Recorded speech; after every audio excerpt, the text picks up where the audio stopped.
Ladies and gentlemen, boys and girls, children of all ages, welcome to Irons United for something brand spanking new.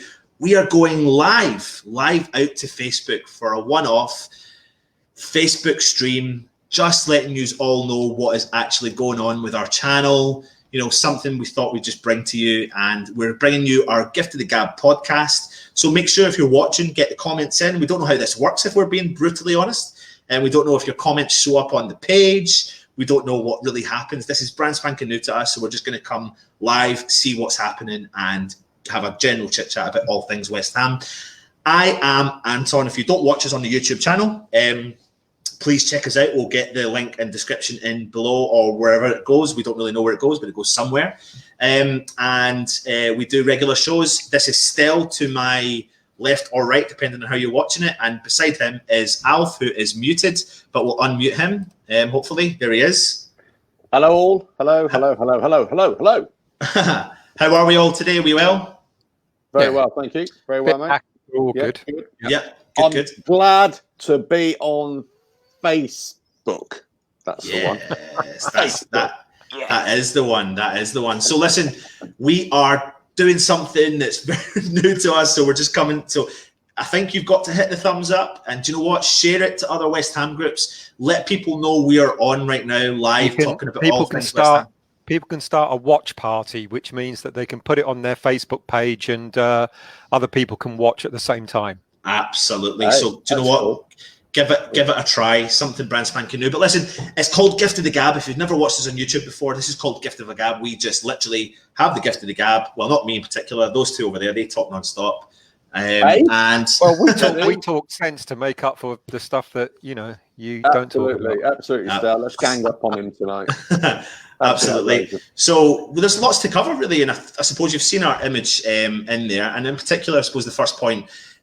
Well, we've got the Liverpool game. Let's talk about the Liverpool game. We've done a review and we've done a watch-along show on our YouTube channel. But for anyone on Facebook who's not on the YouTube, let's talk about it. Stel, what was your opinion on the Liverpool game in general? Well, despite the actual result, I think we played really well. It was good to see that we were a little bit more attack-minded. It was good to see the return of a couple of players that I think we all guessed, or we all thought wouldn't start, like Anderson. Haller got a bit of game time. Bowen, not enough game time. But overall, the performance was really good. And I think the only downside was Fabianski's errors and Souček getting an injury. Yeah, absolutely. Alf, what's your take on it? Well, very similar to Stel, really. I mean, the performance was so much better than what we've seen recently, and I suppose what we all expected as well. We all expected it to be exactly like it was against Man City. We thought it was going to be a 2-3-0 defeat at least, with no reply. But you know what? The boys did themselves proud. They went out there, they gave it a good go, and I'm not going to say this is a master tactics by Moyes, if you saw my show the other night, but it was pleasing. It was pleasing that they could at least go toe-to-toe. They didn't drop their heads as soon as it went down early on. They came back. We took the lead, with Fornals. And, I've got lots to say about him as well. But, if it wasn't for a couple of errors by Fabianski, we could have won it. We could have won it. Mm. So I think there's lots of positives. I know there's a split in the fan base here about how good we really were and how good individual players were, which we'll talk about that, and I'm sure as the night goes on. But I tell you what, I came away feeling quite happy about it. Not the result, of course, but the performance. I think, given the way we played against City, anything would have looked better than that, but I think that's taking away what the players did against Liverpool. Yeah. We actually gave them a run for their money on Monday night. We were coherent, we were cohesive, we had an outlet, didn't we? And I know we're going to talk about Anderson in a minute, but he gave us that outlet, and he's a much maligned player amongst the West Ham fans. And he was the one main difference, I think, there was this speculation. Mind the cat. There was a speculation before the game that Anderson only started because Masuaku was unwell. And I don't think if Masuaku had started, and I'm not going to start bashing Masuaku, but if he had started, we wouldn't have had the outlet that we had in Anderson.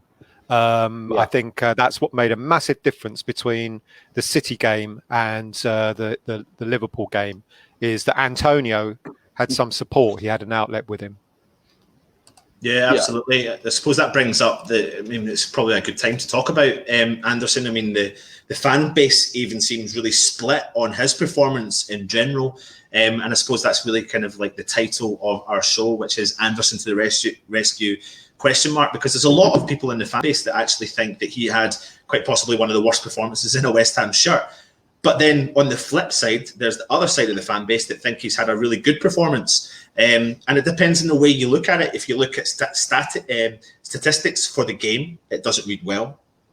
But if you look at absolutely everything else he did that doesn't involve the statistics of the game, he does do really well. So still, what's your kind of take on the Anderson situation? It depends on what Felipe Anderson West Ham fans want.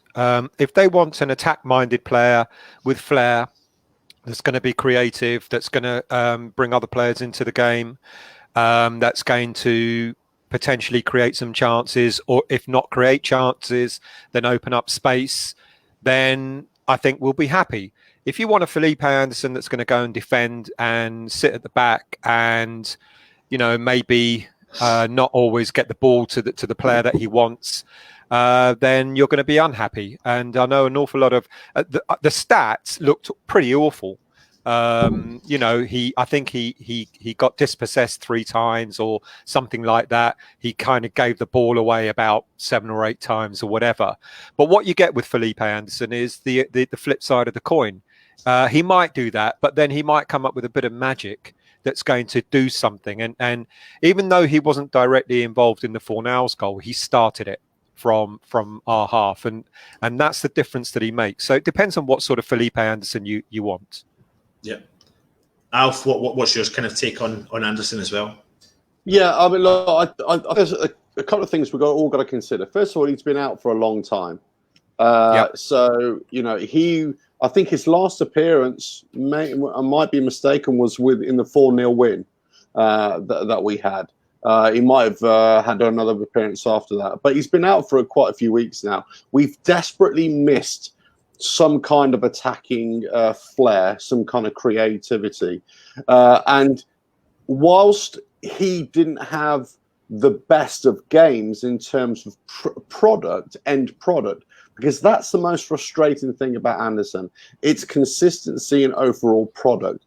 But you can't deny his class on the pitch. Where I stand, the London Zone, let's say, we're all, hurling, I wouldn't say abuse, that's probably not the wrong word, but we're all bemoaning, the lack of end product from Anderson at times.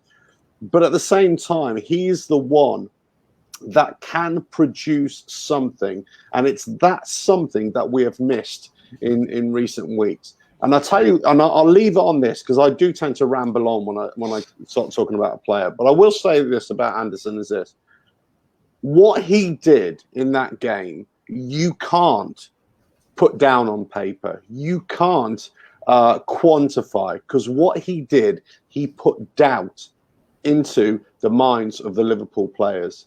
They were thinking Anderson is playing. Okay. And in the first half, whilst, he was on the pitch and he had a few touches here and there, Liverpool were making lots of errors. And for that alone, we've missed that kind of player who kind of puts the fear in the opposition, gets them thinking, gets them second-guessing their play, and also puts them on the back foot anytime he's got the ball, because they're wondering, what is this player going to do? Now, exactly. We, as West Ham fans, kind of think, well, he's probably going to give the ball away. He's probably going to shirk out of a challenge or whatever. But actually, opposition players, they don't think like that. They think he's quality, and he could cause some damage here, and that's what he gave us. Yeah. And I'd rather one of our players, if they give the ball away, they give it away in their half rather than giving the ball away in our half. Yeah. And I think we've got an awful lot of players who have been picked, especially playing on that left-hand side of the pitch over the season, who have given the ball away in far, far more dangerous positions than Anderson did. You know, and there's people that are commenting here tonight, you know, sort of saying, you know, let's not forget he hasn't played for a number of games. He's been out injured. It's going to take a while for him to get match fit. Don't understand the abuse he gets. You know, he was running at players more. You know, he does his defensive duties as well, which people kind of don't even notice that he does. And he does, you know, and I think I do sometimes get the criticism because we have bought a player that's meant to be creating and scoring and setting up goals. He's still set up 3 goals already this season, by the way. You know, despite the number of games he's missed. So, and we haven't scored that many. So setting up 3 goals ain't bad. But I see he's the sort of player in our running that's going to give us something different. Alf's just hitting the nail on the head. We've got a lot of decent attack-minded players at West Ham now, but they all offer something different. And you know, I go back to the preview when we talked about, you know, all that talent that we had on the bench against City. And my choice out of the 4 players that were on the bench against City was Anderson, because not only can he be that a little bit creative, he's also quite strong, and he can shrug off players. You've seen him do it when he scored goals, where he gets the ball, he's running, he shrugs that player off, and then he's made himself another half a yard to score.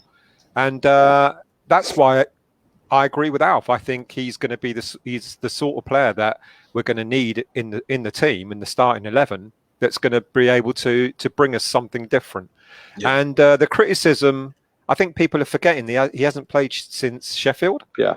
You know, that's what was that? 5 games ago. So I think people might be forgetting that you know, he's going to be a little bit off pace. But I think, what was it, 65 minutes that he played, it was good to see him back, and he can only get stronger in my mind. Well, I'm going to bring you up some stats here.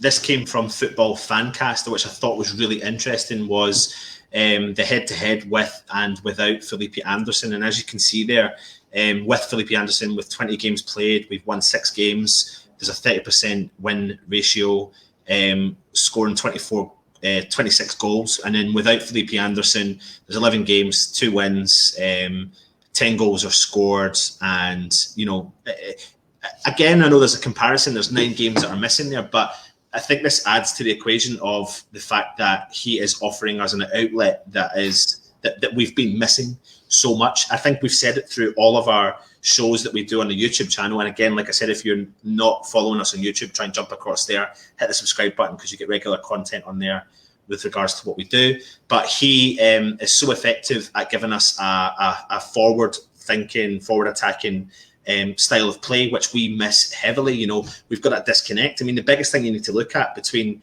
the game at Liverpool is the fact that the minute that we made the substitution, the gaps were large again. They went from being really tight and tight-knit to really, really large gaps. And that wasn't helping us any. So in actual fact, the substitution did have an impact, and we started to sit deeper again.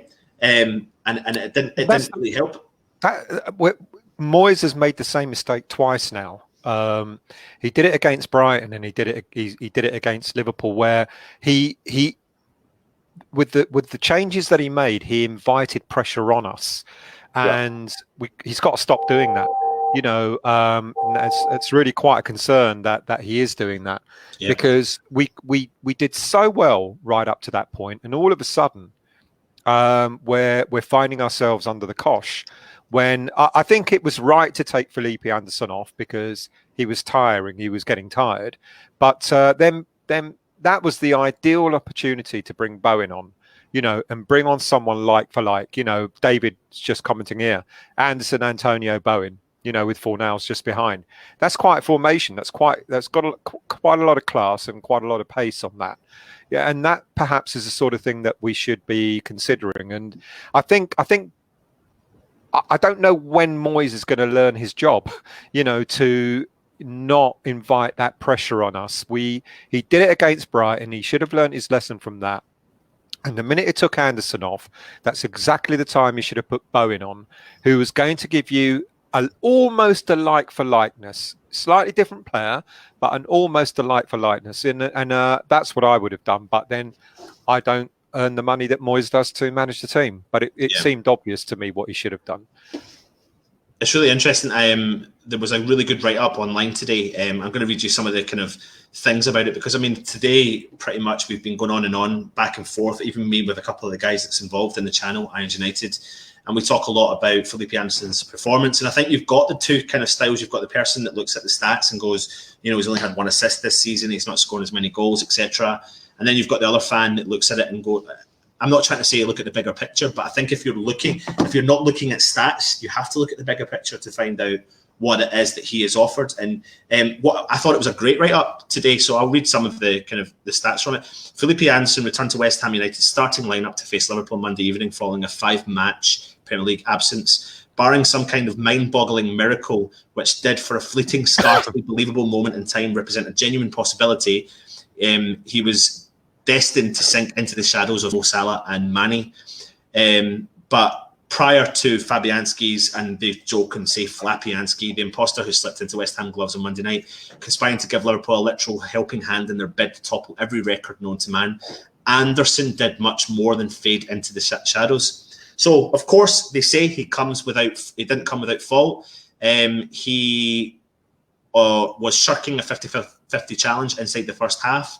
And statistically, he left plenty to be desired. He failed to complete a single key pass before he was substituted in 65 minutes. He was dispossessed in 3 separate occasions, and twice his touch let him down, surrendering possession for the visitors. You know, so you read that and you think, what a disaster of a performance. Yeah. But I saw something different. Yet there existed an aura about Anderson which hinted the Hammers were capable of pulling off the unthinkable. And this is where it kicks in.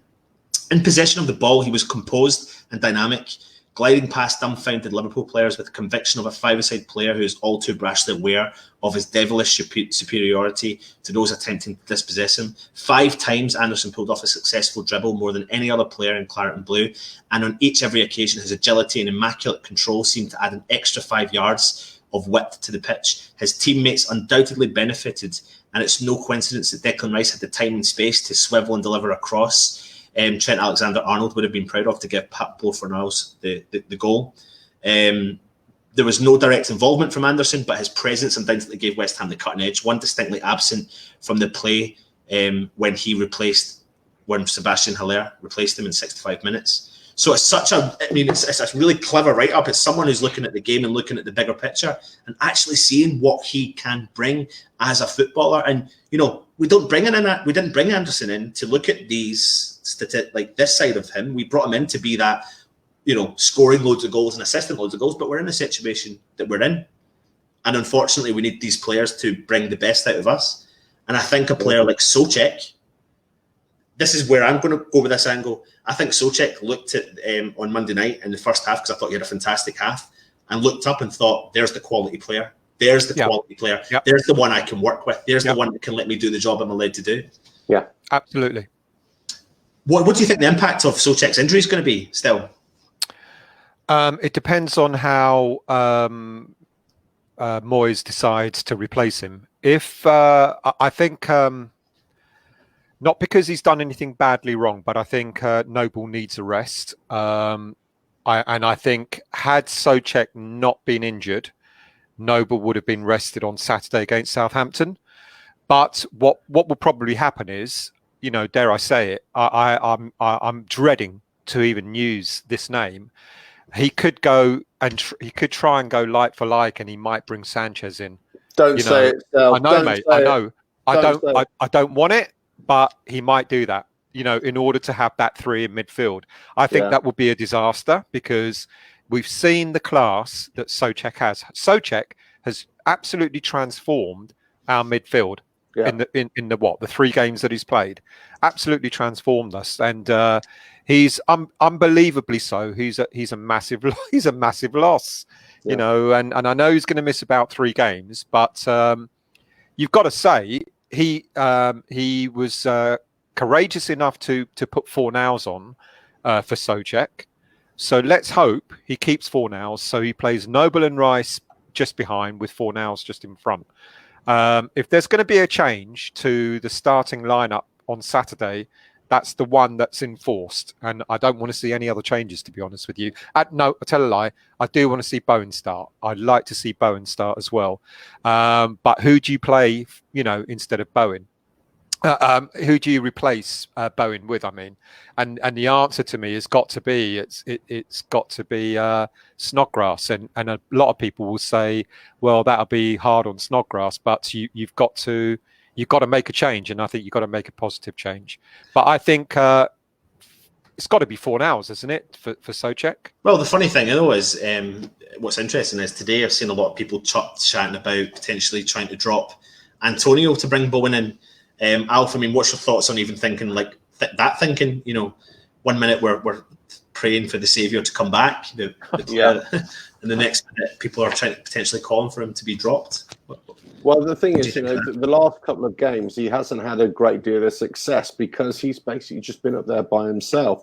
So I think again, it's he needs help there with him. So I would actually I would go bold and I would play Bowen with Antonio up front. I would play a 4-4-2. Probably not as popular as other formations for some fans, but I would definitely play 4-4-2. I'd play Bowen and Antonio up front. I would have Anderson left, Fornals right, and I would have Rice in the middle. And guess what? I would have Snodgrass in the middle alongside him. Not Noble. Rest Noble and just play the 4 at the back. And I would have Ngakia. I would definitely start Ngakia. Well, it's funny and kind of touching on what Stell said about the replacement, because we know there's going to be a forced change with Souček coming out. Yeah. And the thing is, how important he was in the first half to West Ham. Again, we've done the watch along show. If you watch us on Facebook, on YouTube, you'll see that we do regular shows on it. So again, like I said, if you're not regular with us on YouTube, jump across there, hit the subscribe button, Irons United in the search option. But he was so integral to our first half. I felt like when we were doing the commentary, it was like, oh, there's Souček again, or there's Souček again, or there he is heading the ball again, or there he is intercepting again. That he has the legs to do the job, and unfortunately we know Noble doesn't. But I think if we're going to try and do a like for like or a replacement, I don't think Sanchez, like you said, still offers that. And obviously he doesn't. The funny thing is, I actually think Snodgrass is capable of doing that. Yeah, he's got the work rate. He's got the work rate to be able to do it. And let's not forget, he's also got the dead ball delivery as well. And he's probably our best player at doing that currently. So I would definitely have the pitch. I would put him in a slightly different position to allow for Fornals or Anderson to take up their positions. Well, I think we've just got to be adventurous. We've just got to go for it. And, we've got to put pressure on Southampton in the game. Or forget about Southampton. Any team now, we've got to put pressure on them, because if we sit back, if we play it too safe, too cagey, if we invite opposition on, we are gonna leak goals because our defence just isn't good enough. Well, absolutely agreed, because it's exactly what I said when Moyes changed the formation, both against Brighton and against Liverpool. It invited pressure, and there was a comment just there. I'm going to put it back up for a second. And Snoddy needs a rest. Love him, more consistent, but we need players to start with pace. But then you talk about what Alf just said. If you play him in a different position, if you say to him, sit in the middle alongside Declan Rice. Yeah. We don't care about your pace. When we get a corner, go up and take the corner. But don't run around. Just sit in the middle. If you get the ball, carry it out, but make sure give it to Bowen, Fornals, Anderson, and Antonio. See that? I can see that working. We may start with that, and then, but I'm worried that Moyes will then just go a bit too defensive. We might be winning. Let's say, for argument's sake, we might be winning 1 or 2-0 or something like that, or 2-1, and Moyes may want to try and secure the points, and then all of a sudden he'll change it, and then he'll make it too defensive for Southampton to come at us. That's what I'm worried about. But it's a good shout. It's a good shout for Snodgrass to start in the middle. Yeah. Do you think, guys, if we lose on Saturday, that's it? That's it, that we are down? Yeah. I think it is. I think this, people always talk about these must-win games, and I get fed up of hearing it, to be quite honest. I must win. But for me, actually, this is the pivotal game. This is the one that's either going to help put us on the road to, salvation, or it's going to send us down. If we don't win on Saturday, it's going to be so much. I mean, it's going to be so much more tense in that squad. The players, I think the Brighton game is the game that ripped us apart. To be honest with you, because that was a must-win game as well. Yeah. If we'd won that, we'd actually be sitting outside of the relegation zone. We would have been above Villa. And then when it came to the two games that we weren't going to win, it kind of almost didn't matter. We've been really lucky with the games that have been played. They all went in our favour. But for me, I think our season, in terms of getting relegation, happened when we conceded 2 goals against Brighton. But I hope I'm wrong. I hope I'm wrong. And if we do win on Saturday, it will, like you said, Alf, it then takes us on a run. Because I tell you what, it doesn't matter who we got next. Arsenal, Wolves. Ironically, out of Arsenal, Wolves, Chelsea, Spurs, I think Wolves is the hardest one out of those. Because Arsenal are doing all right, but they're beatable. We can beat Chelsea. It's at home. We've already proven that we can beat Spurs away. Why not do it again? Yeah. And for me, the one I worry about more is the Wolves game, because I think they're a very, very well drilled team. Yeah. But we've got to win Saturday in order to have the confidence to go out and start beating the other teams that are coming up. Yeah, I mean, and what do you think, Ant? Do you think Moyes will be positive on Saturday, or do you think he'll go out for the win, or is he going to play it cagey and see how it goes? I think come 2:00 on Saturday, we'll all know what West Ham is going to come out and what way we're going to attack this game. But if Moyes is to go, if we're to look into Moyes' comments that he's made over the last few weeks, he's leading us to believe that he's going to go all out for this Southampton game. So therefore, I expect the changes to physically see the changes in the side that warrant that, and not to potentially not see 3 defensive midfielders. I hope I'm wrong, mate. I hope I'm wrong. No, I know that, but he's the one that's led us to believe everything that we're thinking. Like, he's the one that's making the comment to say Bowen's not ready, and the rumours are sticking out saying he's going to throw him in and put him in at the Southampton game. The Southampton game's the most important game. Blah blah blah. We've seen the setup against City.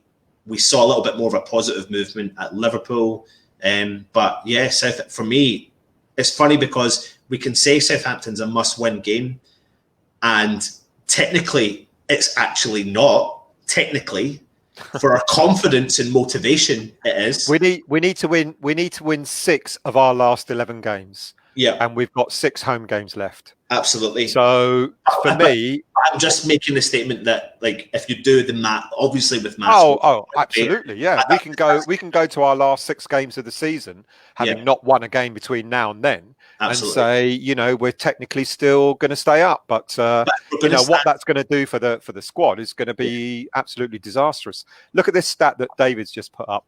We've dropped 22 points from winning positions. If we didn't drop them, we'll be 5th, let alone relegation zone. I mean, goodness me. Yeah, absolutely. Yeah. It's unbelievable. When it comes to Saturday, for me, it's like, what will Moyes do for team selection? And that will judge the mood that we're all in as fans. So if we do see the difference of Ngakia dropped and Zabaleta stepping in, that's going to be a negative move for me. He might do that, though. He might think that that's the safer option. But he's done that before, and exactly. And that's the inconsistency in his team selection and all this sort of stuff that he does. So therefore, that's the first move. And if he does a few other moves, and then we're all negative going into the game, it's not going to be the greatest of atmospheres. And, you know, we're coming up against the Southampton side that are, you know, equally as good on their day, bad on their day. But the thing is, they've got forwards that are scoring goals and they're dangerous. And I'm so concerned about Danny Ings. And I actually think there's a couple of players I really like from Southampton. One particular is Nathan Redmond. Yeah. I think he's another penetrator of defences, and he likes to shoot from distance. And I think these guys will be looking at our defence, our weak points, and going, that's their jugular, that's where we're going to aim for, and we're going to cause them a lot of bother there. But yeah, must win in terms of motivation, carry forward into a game. Moyes has joined the club. We joined the club, and we've only won one game under Moyes. And stupidly, he changed tactics after the Bournemouth game, which I thought was absolutely... It's the craziest. And why? I mean, you know, it all started to go wrong from that point on. You know, we were so confident and happy in the way we played against Bournemouth. You know, the way we beat them so easily. Yeah. Fornals, you know, and it's taken what, 8 games, 7-8 games before Fornals appears again. And what happens? Fornals scores a goal. You know, and you can almost bet it won't surprise anybody if Fornals doesn't start on Saturday. It absolutely won't, because that is the inconsistency you've just been talking about with David Moyes and his team selection. He's been, you know, it took him ages to take Lanzini out of the equation when Lanzini's not been delivering. He keeps picking Masuaku in a back 5 when we're better off playing with a back 4. I think the only thing that he may have done differently, but he's not been able to, is maybe he would have rested Noble for a couple of games, but he hasn't been able to because of, you know, players' availability and stuff like that. But otherwise, he goes always against the grain. You start thinking that things are going well, and all of a sudden he makes a decision, either, you know, team lineup, starting lineup, or during the game, and you go, why? And then you go, that's why we've just lost, or we've just drawn, or whatever. And he doesn't seem to be learning his lesson. He's making the same mistakes over and over again. And I think that's what really worries me. And if we start well on Saturday, and if we're doing well and we're winning, and then he decides to make a tactical change that puts pressure on us, and then if they come back into the game, we're all going to go, well, par for the course. You know, his inconsistency is consistent, if that makes sense. You know, because he comes up, he does stuff that you just think, why have you just done that? Same at Brighton. You know I hate going back so many weeks now, but and again, sorry, I know I knock Masuaku at every opportunity, but when Masuaku was waiting to come on from that game, and I remember standing around people around me in the stadium and going, really? Is he really? Might as well give him a goal. What happened 2 minutes later? We gave him a goal. You know, and that's what Moyes does. Instead of going, we're doing really well, we're on the front foot, let's keep at it. Just like against Liverpool on Monday night. If he kept at it, we could have won that game. Yeah, you know, I'm convinced. I'm convinced as well. Yeah, I agree. It's going to be interesting times. I mean, listen, we're coming to you live on our Facebook channel. We've never done this before. So please bear with us. We really don't have a clue how particularly it works. We know it's on the Facebook channel. We know there's people there. There's people commenting that are on the actual page, but there's people commenting that we're not seeing. So I don't really know how this works. I know a lot of the names here, which is nice. Yeah, we're holding a watch party as well, apparently. So there is comments that aren't actually coming in here that we can see, guys. So just to let you know that there's people actually saying hi. I don't know where they're saying hi. So where are they saying hi? They're saying hi on a watch party on Facebook. We just don't see it via the Oh, right. Okay. Okay. I didn't know that. Yeah. So there's people watching in all different groups. No, we're YouTubers, aren't we? I mean, so that's where we do our trade. This is alien territory. Yeah, that's it. Facebook. What's that? Yeah. But so we thought we'd try something new tonight. Yeah, of course. Listen, like I said, if you are tuning in tonight and you don't follow us on YouTube, all you need to do is have an email account, I think it is. Sign in, log in, and hit the subscribe button on the Irons United channel, because we come out with regular content and people seem to enjoy it. So we'll keep doing it for as long as you fans want us to do it. It's a lot of time and effort, but it's good fun. It's good fun to talk about West Ham. And if any of you are interested in coming on the show, get in touch, and we'll try and get you on as when we get a chance. To be honest, Still, is there anything else you really want to say? I mean, we just wanted to try this out tonight and see if it's something we're going to do. No, it was just a really short one to see how it went.